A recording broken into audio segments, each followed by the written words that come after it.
Dashur teleshikues të televizionit rajonal 6+1 Vlora, Tunja Tjeta. Ja ku jemi përsëris bashku në emisionin ton të përjapshëm Hea.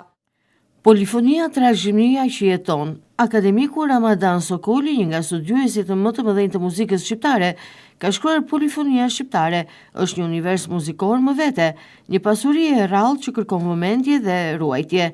Prandaj në transmetimin e radhës të emisionit Hea, me drejtuese gazetaren Laureta Petoshati, tema që u trajtua ishte trashëgimia që jeton, mësuesja dhe nxënësit që mbajnë gjallë polifonin.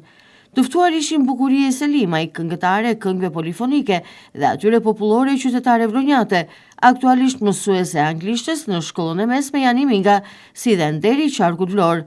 Po ashtu Orkida Hysaj, këngëtare polifonis, nxënëse në shkollën e mesme Jani Minga, Androneta Çausllari, këngëtare polifonis, nxënëse po ashtu në shkollën e mesme Jani Minga, si dhe Flavia Rusi, këngëtare polifonis, nxënëse në shkollën e mesme Jani Minga.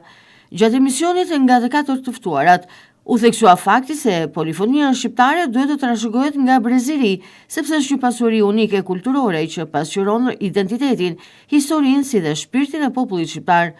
Nxënëset Hysaj dhe Çausllari, si dhe Flavia Rusi, folën për sfidat për të mësuar teknikat e polifonisë si marse, kthyese por edhe hedhse, si dhe për pasionin e ushqyer nga shkolla dhe kryesisht nga mësuesja e tyre.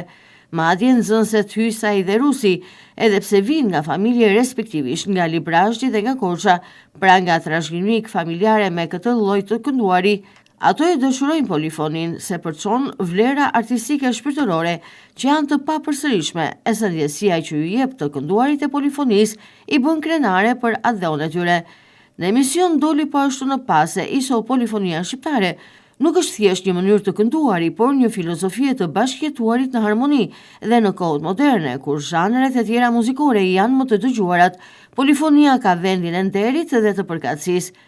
Mësuesja e tyre, Bukurie Selimaj, së bashku me 3 nxënëset e saj të ftuara në emision, kënduan një këngëllave ku marset ishin Androneta Çausllari, edhe që i dhan kuptim titullit të emisionit se trashëgimia vazhdon në rrugën e saj me dinjitet, dashuri dhe vazhdimsi.